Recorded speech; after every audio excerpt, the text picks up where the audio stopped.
Welcome, everybody, to Snap Judgment, pre-Snap Judgment. We are in episode 2 for this 2018 campaign, and it is Kickoff weekend, or, weekend, whatever. It's kickoff time. I am here, Brian Thomas here, joined by Jay. Jay, how you doing, man? Man, I'm doing good. Ready for a little NFL action as we've got college football already underway, and so ready for the pros now, man. Yeah, it's exciting. Tyson, who usually joins us, is not available today. He's out of town, so he should hopefully be back next week. We'll get that going. But for now, Jay and I will break down all the good news and the good stuff. And the first thing we need to talk about is some big news, roster news. Let's start with the Khalil Mack trade, as the old Oakland Raiders, can we call them that? Because they're all so old. Get rid of their star young player. Man. What's going on? Old, but like they replaced like 2/3 of their team in the offseason. More than the Raiders, who I think are just doing stupidness. The Bears are going all in to try to win now, and that seems a little odd for me because trading away 2 years worth of number ones is risky. Yeah. Even for a defensive end that's as good as Mack is, or linebacker, wherever you're going to play Matt, the Bears are not the kind of team that I would have said was like one big defensive trade away from, competing for the Super Bowl or whatever. They probably going to need those draft picks. So I'm a little – everybody immediately thought, oh, man, it's going to suck for the NFC North. And I'm like, yeah, it might for a little bit, but the Bears aren't really going to be able to do much. They're not going to be able to build around what the young team that they've already got. So I don't know, man. Like I found it strange. Not that the Raiders traded him, because it was clear John Gruden wanted nothing to do with that dude for whatever reason. Like, he even said something like, the Raiders had a bad defense with him on it. And I'm like, man, bro, you did not just say that. But okay, John again, speaks his mind. If you needed more evidence that was a bad move by the Raiders, well, here we go. But they stuck with it now, man. 10 years. They cleared a lot of cap space, got a bunch of draft picks. Yep, and now they got 10 years and $100 million worth of bail, ready to lead them right into Las Vegas, which fits well because Las Vegas is where everything goes to. Yeah, I would agree. The Bears, what the Bears did is they really doubled down on Mitchell Trubisky. Basically, by giving away 2 first-round picks for Khalil Mack, they said we don't need a quarterback. Or they felt like they got one in him after that limited sample size, which is, I don't know that I was ready to say that. I'm definitely not ready to say that for them either. I think you're right. Yes, this is boasts their defense a little bit, but they need pieces to build around him now because their defense isn't that scary, guys. I mean, Khalil Mack, yes, you got one guy who's scary on that defense. That didn't help the Detroit Lions when Ndamukong Suh was there, did it? They still sucked. So, well, he actually was a bright spot for them on defense, oddly enough. Of course he did good stuff there. The thing is, like, they've drafted defensive players. They got Raekwon Smith out of Georgia, who's a beast. They've got defensive players. It's just, the thing is, you gave away 2 ones, and it's not that, like, they needed to go get some flashy wide receiver or, another quarterback maybe or something like that. But, they need offensive line help. You always need offensive line depth. You always need, you need depth. And when you trade away 2 number ones, what you're basically doing is you're giving away your right at the top players that coming out of college. You get good players 2 through 7. I know, Tom Brady, whatever. But you know what? When you trade away your chance at getting stars, especially when you're looking at college football right now, man, there's a lot of really good linemen coming out in the next couple of years. Like Clemson's whole defensive line. Houston's got a good player. Miami's got some. Well, Miami not so much. LSU's got some good players. Virginia Tech apparently grows guys on trees and has. There's some good defensive players coming out in the next few years, and they just are like, nah, peace, we're good. And I'm like, okay, man, it's bold strategy, Cotton. I hope it works out for you. Yeah, I don't know. I think it's a great move for them to get this guy, but I just don't think that's going to make their defense that much scarier. Yes, and Ndamukong Suh was a high spot on the Lions, but the Lions' defense wasn't great still. It wasn't knocking anyone over. That's because he was all that was there. Well, I know, and I'm saying it's just the Lions and their lousy way. The Bears, all they have right now is a great player and potential, right? Yeah, So they've got decent young players on that offense, and they've got a few. Jeremy Langford's a good running back. They got some good receivers. Allen Robinson's there. It is a sign that, hey, we trust Mitch Trubisky to for sure lead us to the next level. So I mean, it'll be curious. They get a huge game this week, so we'll see. Yeah, we'll definitely get to see what it's going to be like when they come out of the gate here. The other big news is that the Steelers and Bell just can't seem to get things going here. He's been refusing to sign his franchise tender. He wants a new contract. I think, is being completely greedy. I don't blame him. I mean, he's at 26 years old now, and that's not old, but in NFL running backs age, that's up there. And so he needs to get this long-term contract to secure his future. Not that, the last 2 years, if he signs his tender, he'll be making somewhere around $28 million over those 2 years. So it's not like he's hurting money-wise unless he's wasting it all. But he just will not sign the franchise tender. The Steelers don't seem interested in paying him what he wants. Now, I was listening on another radio show this morning that stated, I believe, that they offered him $7 million more than the highest paid running back out there last year, and he turned that down. That to me is insane. There's a level of greed, and there's if a level that's true. I mean, you got to keep all that with a grain of salt, because man, nowadays you're playing hardball, and everybody's trying to negotiate this, that, and the other. So you don't ever really know like what was actually offered, what was talked about. The truth of the matter is, the guy wants to get paid like he's the top 1, 2, 3 players in the league. And the fact of the matter is, man, paying running backs that kind of money is incredibly risky. And it's not that that's not great. He's one of the top. He's probably the top back in the league. It's no doubt. The shelf life on those guys is, they're one bad game, one injury away not being able to produce like they have been. And the days of having running backs that play for 12 years and produce just these unreal numbers are kind of behind us, man. Right. And nowadays, man, you can get by with 2 or 3 decent backs. You don't have to have the star back. And when you got the stud receiver and you got what's left of Roethlisberger's arm, which is still pretty good, maybe I get why the Steelers are playing hardball here. I mean, I'm not saying the guy doesn't deserve to get paid, sure. But I see what the Steelers are saying, too, is like maybe this isn't really in our best interest, because they got to start thinking about tomorrow, too. They know Ben's window is very close, which is a lot of people say that's why they got to pay Bell. I'm like, no, if you pay him all that money and you're paying Ben, you're paying Brown all this money, when Ben retires, you ain't going to have nothing left. Like you're not going to have any team to build around anymore. So they got to play it smart.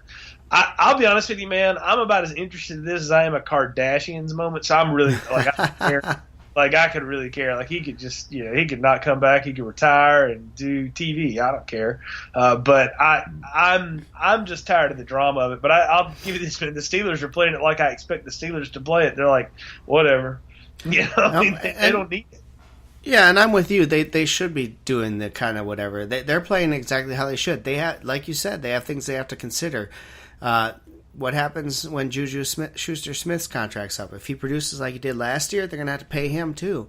There's only so much room in the cap to pay players, and you can't put it all on 3 guys. If you put it all on 3 guys, then you can't have a good nucleus around them. And so, I get Bell's need and want to have that big contract to not have to worry about anything after that. But that said, maybe he needs to go somewhere else. Maybe he needs to not sign his tag and ask them to let him go and try his luck somewhere else. Which, I'll be surprised if they do, because that's what the Washington franchise got into with Kirk Cousins, and they ultimately let him walk for nothing. Basically. And so they don't want to get into a situation like that. But at the same time, like, I get it, because you've got the aging star quarterback. So he gets paid so much anyway. Like, it's just part of it. You're paying a top flight receiver in the league. If you sink all that money in that guy, I mean, again, you don't have anything to go around. You have nothing to build depth with. And the thing is, like, they need linebacker help bad. And they could have got in the Mac deal or something like that. They need something to bolster that defense, because when they fell apart last year, it's because their defense just got jacked by Jacksonville, man. And you just, they've got to get better on that end, and you can't sink all of it on the offense. Because guess what? Ben's not so infallible that he's above getting hurt and losing serious time. And what's behind him? Nothing. So, well, yeah. So seriously, so if you've sunk all that money in them, and then Ben gets hurt, then it's all on Bell and Brown. And Brown's not any good without Ben. And the receivers are just like that. Now you can hand the ball off 100 times to Bell, but he ain't going to last doing that because everybody's going to key on him and beat him down. So I get it. Maybe it is time for him to seek greener pastures. I don't know.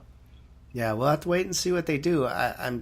There's a lot of speculation going in today that he would sign that tender and he would be good to go, and that just did not happen. So, they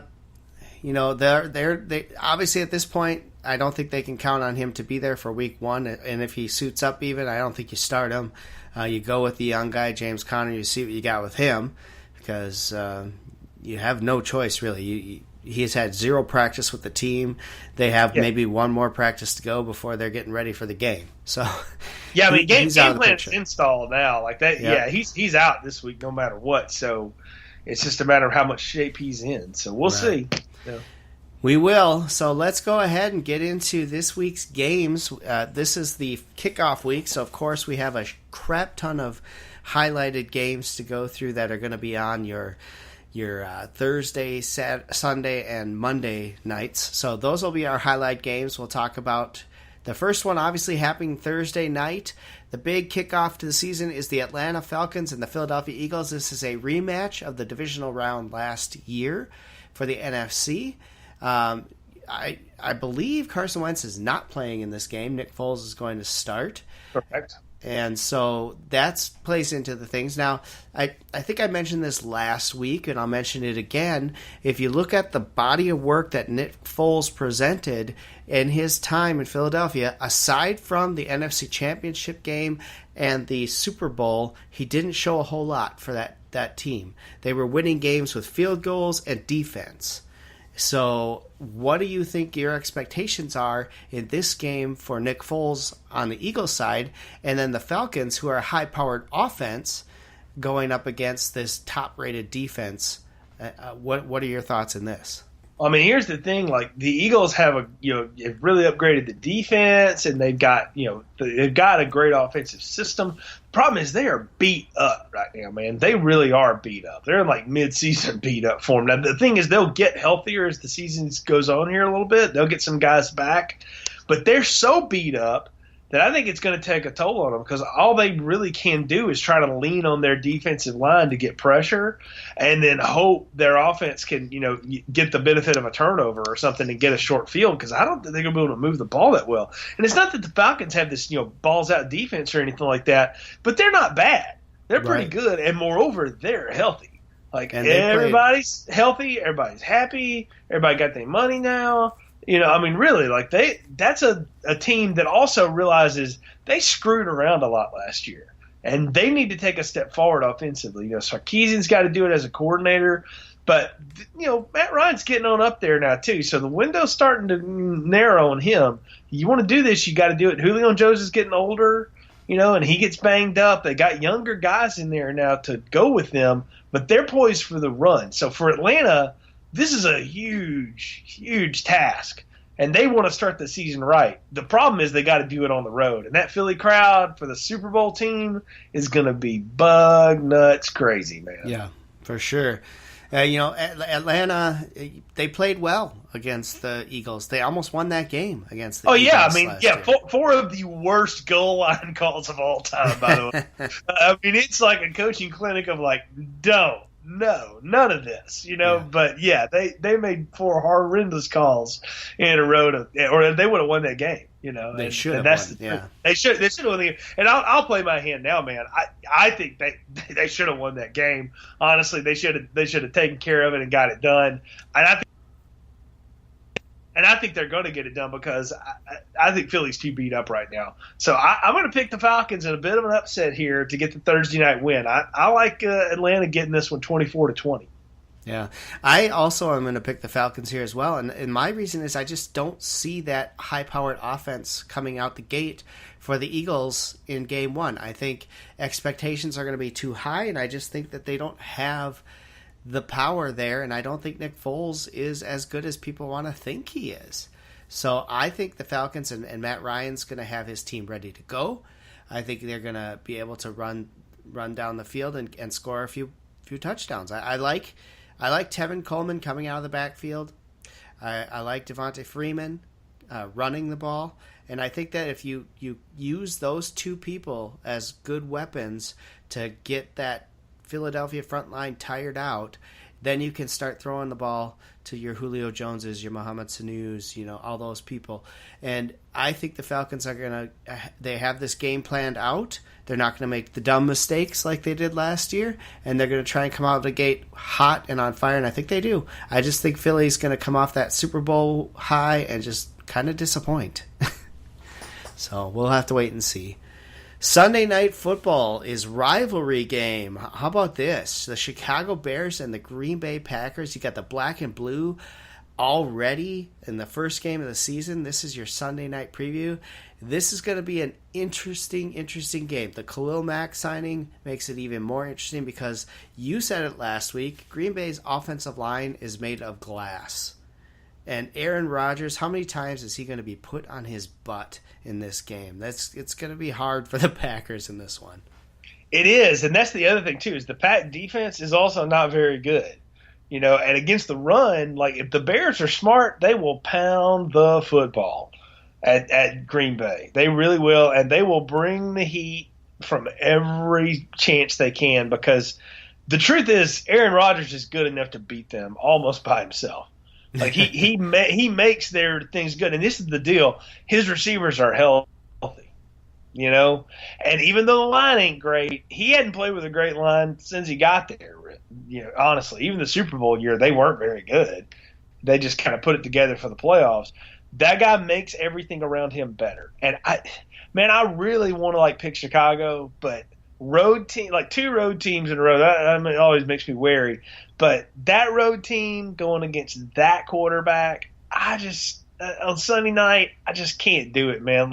I think Rodgers is good enough in game one to be able to power the Green Bay team past Chicago. But now if this was game 6 or game 7 or later in the season or something like that, I might go ahead and pull it on the Bears. But I'm going to go ahead and go with the Pack here. But I think it's close, dude. I like 23-20. I like Green Bay. Oh, yeah. I mean, the thing with these games is they're usually low-scoring affairs. They usually come down to field position games and kickers. So that being said, I like Mason Crosby more than I like the Bears. So I'm going to take Green Bay at home to win this game. It's not going to be a pretty game. I'll be interested to see how Aaron Rodgers looks with his new quarterbacks coach, his Jordy Nelson-less team. He's got what to throw to? Cobb, Geronimo Allison. Who else is there to throw to on that? I don't even remember. Devontae Adams. Devontae Adams has flash. So he's, I would say, of all of the Packers receivers, he's going to be your next star there.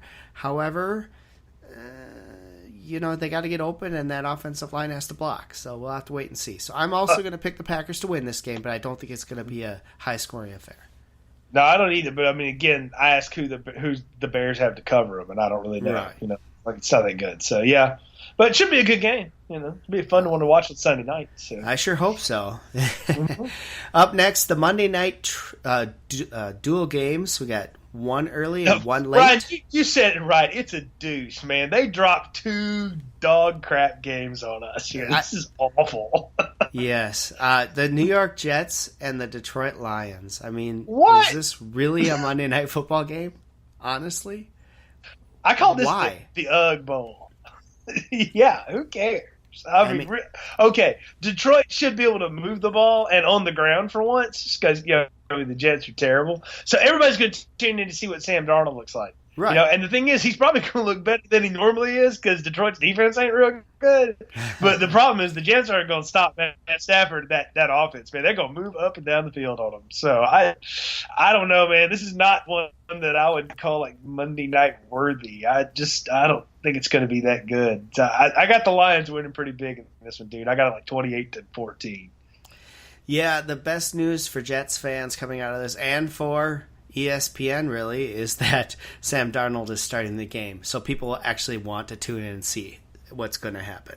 Otherwise, I think a lot of people might just skip this game because it's just garbage. I mean, how many times have you watched a rookie quarterback come out and go 13-27 for 122 yards, 1 touchdown, and 3 picks? That's what you're looking at Monday night. That's what's going to happen in the Bills game with Nathan Peterman at quarterback. But that's another story. I got to go with the Detroit Lions at home here. I just don't see any way that the Jets are going to pick up a win. I do not like their team at all. And, the Lions is just a better offensive team. So I got to go there. Up next, the late Monday Night Football game, which I believe, Jay, for you starts around 10 o'clock at night, and for me around 9. This would be I will not be watching it game. That's what I'm talking about. Yeah. Yes, the LA Rams taking on the Oakland Raiders. I can't see any way Oakland wins Brian, this game. Yeah, LOL, right? Like, who cares? Like if the Rams don't open up a can on these guys, they ought to have to run extra or something. Like, they should destroy this team, and I think they will, man. I think the Rams are one of the best teams in the league in the NFC this year. I think the Raiders are very quickly running to my top of the list. It's probably going to be picking number 1 in the draft at this point. They could go for over at this point, and I think the LA Rams are going to smoke them. I think they're going to make them regret, even not looking at LA closer, because the Raiders are just bad, dude. Rams all the way, 34-13. I think they're going to blow them out. Wow. I agree with you 100% on that. This is the Rams showing off that high-powered offense and just stuffing them with the defense. The Rams are the team I picked to win the Super Bowl this year. I just think they're the most complete team the NFC has right now. I look forward to watching about probably maybe an hour of this game before I turn it off and try to get to sleep. But hopefully I'll see some points scored by the Rams in this game. So that's those are the highlight games for this week. I like the Thursday game. That's going to be fun. I like the Sunday night game. The Monday night games, awful choices, I must say. I don't know. Yeah, I'm going to be to probably going to be skip. Just see if anything interesting starts happening with the score, I might flip it on. But not entertaining Monday Night Football. I mean, there's some good stuff in the lightning round, though. There are, so let's get to that. As we do every season, the lightning round basically are the leftover games outside the highlighted games, which are chosen basically on the fact that they're on the special broadcasts, Thursday night, Sunday night, Monday night, and then we throw in a highlight game. Usually we try to pick what we think is going to be the quote-unquote game of the week according to Fox or CBS, which will be your late time game and then one afternoon game. But since we have 2 Monday night football games this week, we didn't do that. So lightning round, we just go through the list of remaining matchups and give who we think are going to win. Very short synopsis if we want to, otherwise just cruise through. The first game on the list, Jay, the Bills versus the Ravens in Baltimore. Hey, if you're having trouble sleeping on Sunday afternoon, you're not hiring in this snooze fest. I mean, 2 of the most boring teams in the league are going to go at each other, and it's going to look like 2 turtles leaning on each other for 3 hours. I mean, give me the Ravens 17-7, but ugh. Nathan Peterman was named the Bills' starting quarterback. That's right. They drafted Josh Allen to be their franchise quarterback, and he can't beat Nathan Peterman. Fun of the Bills. They got a 5th round out of A.J. McCarron out of the Raiders. So the Bills cleared themselves of all ridicule just at fleecing. I just got to say, Jay, though, I mean, you draft this guy to be your franchise quarterback of the future, and he can't beat Nathan Peterman, who, by the way, was the 3rd quarterback last year. This is clearly a sign that we're not ready to play this guy, and we know we're going to suck this year. So let's let the veteran, quote, veteran Peterman take all the beatings, and then we'll put Allen in around week 6 when it's clearly mathematically eliminating us from the playoffs. They're going to need to do something with Allen because he looked awful in the preseason. He was. I still don't understand how he was a top pick in this draft with his inability to complete passes and accurately throw the ball. Yeah, you'd think that would matter for a quarterback, but people apparently fall in love arm with strength is more important. I don't know. know. It's underwear Olympics, man. They got Kuiper and McShade into that, but whatever. So I guess I'm picking the Ravens to win this one at home. I don't think it's going to be close. Jaguars at the Giants in New York, or I should say New Jersey. Who do you got on this one? You got a strong defense in the Jaguars versus Saquon Barkley and a hopefully improved Giants offense. I still got the Jags, man. Great defense, strong power run game. They're going to go up there and get it done. I like the Jags in this one. I like the Jaguars. I like the Jaguars as well. While the Giants were a big disappointment last year, yes, they've done some improvements, but the Jaguars' defense is just nuts. And as long as Blake Bortles doesn't make too many mistakes and tries to maybe hand that ball off to Leonard Fournette most of the game, the Jaguars should win this pretty easily. Up next, the 49ers travel to Minnesota to take on the Vikings. Jimmy Garoppolo makes his first start of the year against a very tough defense. What do you think on this one? Yeah, he had kind of a struggle in the offseason or in the preseason and stuff like that. The 49ers are one of those teams that's building and getting really close. I don't know how ready they are, and they are going to take a tough test. I'm more interested to see how Kirk Cousins looks in that Vikings offense, without Pat Shurmur there now, and they're going to kind of be moving – not Pat Shurmur, Phil Shurmur running forward there. I really think the Vikings have – all of the right tools to be able to deal a loss here. The Niners defense, I don't think is quite there. So Vikings being at home, I'm going to give them the edge. I like them 24-17. Yeah, I just don't see, and it's Pat Shurmur. Pat Shurmur. I couldn't get that right. I don't see the Vikings losing this game. Even if Cousins comes out and struggles a little bit, I think they have enough to go off of to win this game. The defense has been reinforced. If you could get better than what they had last year, they did it. I'm looking forward to seeing what they come out to do here. Jimmy Garoppolo, this is his first year as the full-time captain. We'll see what he can do. I really like some of the weapons they went out and got for him. I think that's going to improve his ability to win games. I just don't think against this defense they have a shot. Kirk Cousins, the big question mark on the Vikings offense, I don't think as much as Kirk Cousins. He's looked pretty good coming out in preseason. I think it's more on the running game. Dalvin Cook coming off the ACL tear injury. He looked okay when he played, but he didn't play a whole lot in the preseason. And Latavius Murray took most of those first-team snaps. So it'll really be interesting to see how Dalvin Cook looks in a real game scenario and if they lean on him a little more or if they go back to Latavius Murray a little more, kind of being cautious. So that's what I'm looking forward to seeing as a Vikings fan and just I think is the more interesting part of this game. So I'm going with Vikings to win this one as well. Up next, the Tampa Bay Buccaneers, shouldn't even be a team, versus the New Orleans Saints in New Orleans. Do we even have to talk? This should be Saints easy. Oh, yeah. Saints are going to blow this one out. I got the Saints 35-17. They should take care of business all the way. I'm shocked you even give the Buccaneers 17 points, to be honest with you. But Trash panda points. Trash points. There you go. All right. The Houston Texans versus the New England Patriots in New England. This is the first game back for Deshaun Watson. What do you think he's going to do? Do you think he comes out on fire like he did last year or takes a step back? And he looks good. I mean, he looked sharp in the preseason. They look healthy.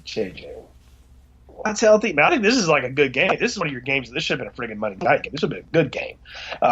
You got the ageless Tom Brady and all the cans of tuna they make him throw to up there, and then Gronk. I think you're going to have a good game. It could be a little back and forth. You got teams that play a little bit of D, too. I'm going to give the edge to the Patriots being the home team, but not going to be surprised if the Texans pull this one out. This is going to be a fun game. I think that, there's a lot of questions on Deshaun Watson. He came out really on fire last year as a rookie, looked amazing, and then unfortunately suffered that injury that ended his season. If he looks anything close to the way he looked last year in this game, I have to give the Texans a good shot at winning this game. However, it's in New England. It's hard to beat the Patriots in New England. I have to go with the Patriots. Tom Brady finds a way to win. And the only hope for them is that everyone comes out of this game healthy, because we've seen Gronk has issues. And we don't know what Tom Brady's going to do with the receivers. All we know is that he's going to make them look good, because that's just what he does. So I go Patriots in this as well. The Titans travel to Miami to take on the Dolphins. Lots of questions for me on this Titans team. The Dolphins, I think we agree, is not a good team. However, I need to see something out of this offense for the Titans. I don't know if I believe in them yet. Well, we disagree a little bit. I think the Dolphins are going to be much improved. I really do. I got to see them a little bit in the preseason. They got some studs on defense, man. Robert Quinn ain't playing around. And look, Kenyon Drake is a good running back. Tannehill is smart when he looks healthy again. Looks like he's throwing the ball with some command. And I got too many questions about the Titans. I just don't know what they're going to be under Mike Vrabel, and he's making some real questionable choices on that roster. And I don't know, man. This has the makings of a game where the Titans are going to be one of those teams that's kind of like a roast you throw in a crock pot. If you try to eat it too early, it ain't going to be any good. You got to let it cook for a little bit. I think it's going to take them some momentum to get going this season. So I'm taking the Dolphins in this one. I got them 24-23 over the Titans. Yeah, I'm taking the Dolphins as well. There's too many question marks for me on the Titans, and until I actually see them go out there and execute, I'm worried about their wide receivers. I haven't seen enough out of Corey Davis. I haven't seen enough. Obviously we know Matthews will be fine if he's healthy, but I don't know how Mariota's going to progress. And Vrabel's a defensive-minded guy. We just got to hope that we get something good out of that offensive coaching staff to really push Marcus Mariota to the next level, because he's got all the talent. He just hasn't shown it. So until they can do that, I just can't put faith in the team on the road like this, and I'm going with the Dolphins at home. Bengals travel to Indianapolis to take on the Colts. Andrew Luck is back, but does it matter? Yeah, who cares? Really, these are trash teams. I'm sorry. The Bengals are like the ultimate don't want to do anything team and never get anything forward. And the Colts, they got all their hopes in a quarterback that hadn't played in almost 2 years. And, Andrew Luck, when he was there, was fantastic. And they got a good interior line now. The problem is they got nothing for him to work with outside of T.Y. Hilton, and defense is still garbage. I think even bad Andy can get the Bengals over in this one, but I got Cincinnati winning 16-9. Well, I am going to disagree with you on the Bengals here, as the same way you disagree with me on the Dolphins. I like Joe Mixon as a running back. I think he's going to be a star for this team. I think as long as Andy Dalton can show some flash, which he has been able to do a little bit this preseason, and A.J. Green stays healthy, there's a good chance that these guys, and Tyler Eifert needs to stay healthy as well. Those are two huge ifs, by the way. They are. Those guys are not. Yeah. They are big ifs, but if we can see them stay healthy, I think this team has a chance to do some damage in their division and win some games. The Colts, they're still the Colts. They suck on defense. Andrew Luck being back gives them a little more of a fighting chance to win this game, but I don't think enough. I'm picking the Bengals here. The Pittsburgh Steelers head to Cleveland to take on the Browns. Will the Browns win a game? Yeah, but not this one. But they'll make this one interesting. I think they're going to make everybody scared. And oh, man, why? Who knows how to coach now? He really doesn't. But, they've Tyrod Taylor's a big upgrade at quarterback for them. I think they got some good players. I think they'll give the Steelers some fits, but the Steelers they still got better coaching, better overall around talent. So I got the Steelers a little bit of a shootout here. I got them winning 27-21. Impressive. I like what the Browns have done with this team in the offseason. I love the addition of Tyrod Taylor. I think he gets no love from too many people, and he deserves it. He's a good quarterback, man. I mean, he goes out there and he plays the game well. I like that. I like their running situation. I like that they have their wide receiver back, and hopefully he stays off the marijuana and stays on the team for a year, for God's sakes. We'll have to wait and see on that one. But I do like the Browns this year. I think they're a much better team. Will they win a lot of games? No, I'm not going to give them a chance to get to the playoffs this year. I'd be shocked if they did. But I think they'll win some games. I don't think they're going to win this game either. Big Ben will pull out the win in this. But I agree with you. I think it's going to be close, and I think it's going to be a fun game to watch. It should be interesting. So the Browns take a good step forward in this game, I think, and show that they're out there to compete this year. I don't know about fun game to watch, but I think it might be fun. I don't know. Well, I mean, compared to the Bengals and the Colts, it is. On Monday night. How about this? The Chiefs take on the Chargers in an AFC West showdown. The Chiefs, everybody's expecting them to be a high-powered offense.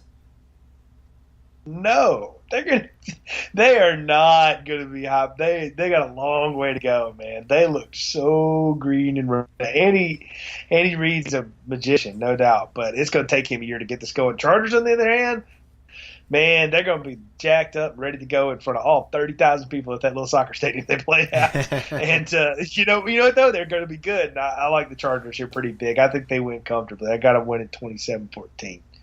Yeah, and I've been listening to a lot of fantasy podcasts and the different football things, and everybody's so high on these Chiefs, and I don't understand why. We haven't seen really anything out of Patrick Mahomes to tell me that he's going to be the next freaking Tom Brady or Aaron Rodgers.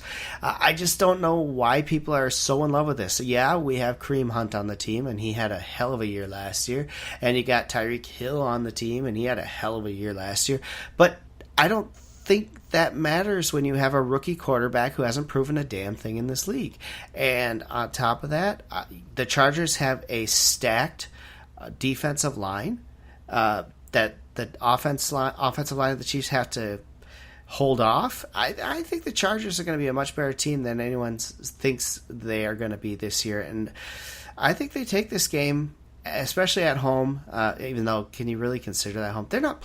When do they move into their real stadium? Do they? Whenever it finished in 2020 or whatever, the same time the Rams do. It's disgusting to play in this little teeny soccer stadium. I can't believe the NFL even allows it. Because they want to be in LA, man. They should have stayed in Diego, but whatever. Yeah, it surprises me, though, because I remember when the Vikings, when the roof fell in on the Metrodome, they wanted to play at TCF Bank Stadium. The NFL said no because it doesn't have enough seats in it. 44,000 is not enough. You have to have 55,000 or more. The NFL will waive its rules whenever they want to. Let's just move on. But why aren't the Rams and the Chargers both playing at the same place then? Because they couldn't work the schedule out to do that.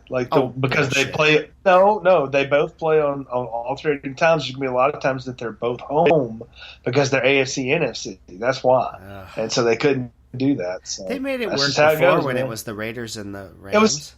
It was also part of the deal with LA was that you got to put these people in two different places so we can kind of sell those venues. That's what it was. It was a deal with LA, man. It's money. That's all it is. I guess so, it's we got 3 games to go. We're running out of time. We got to blow through these. Nobody cares about this game. Chargers are going to kill the Chiefs. All right. So.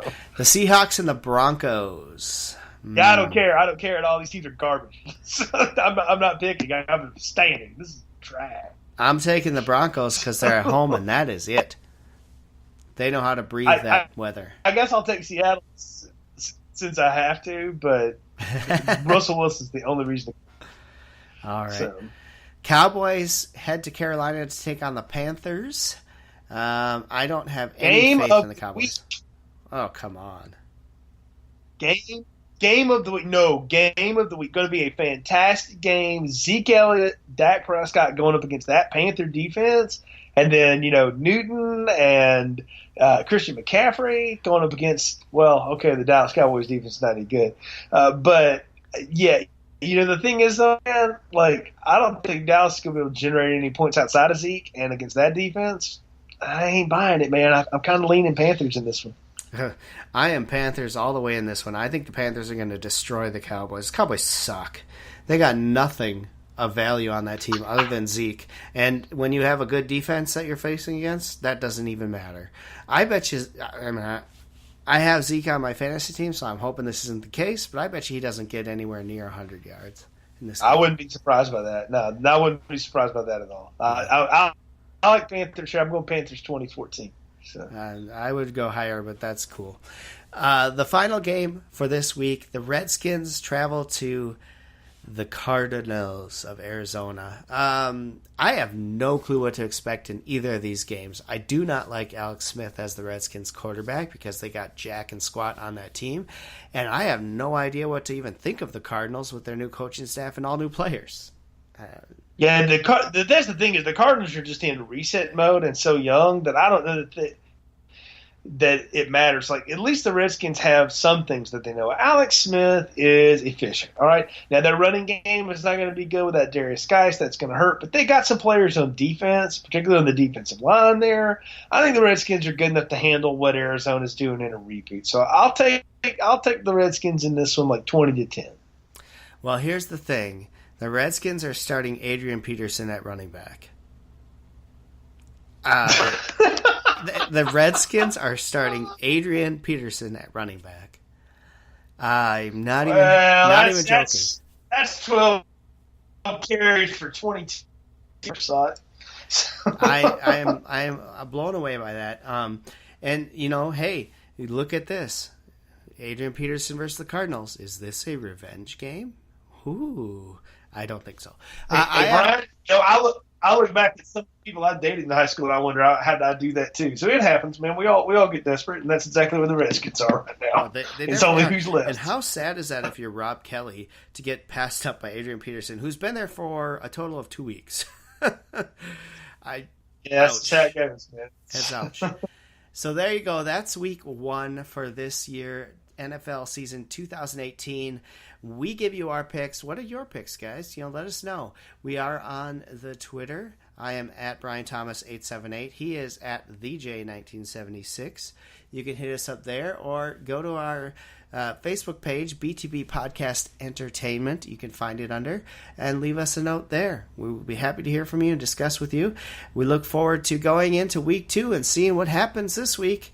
Maybe we'll be riding the high skies as our picks are looking good for our winners of the divisions and the Super Bowl, or maybe we'll be going, man, maybe I should have picked someone else. I guess you just never know. Can't wait till the kickoff happens. All right, man. Well, you have a great weekend, and we'll see you next week for another edition of Pre-Snap Judgment. I'm Brian Thomas. He is Jay. Until next week, enjoy the football.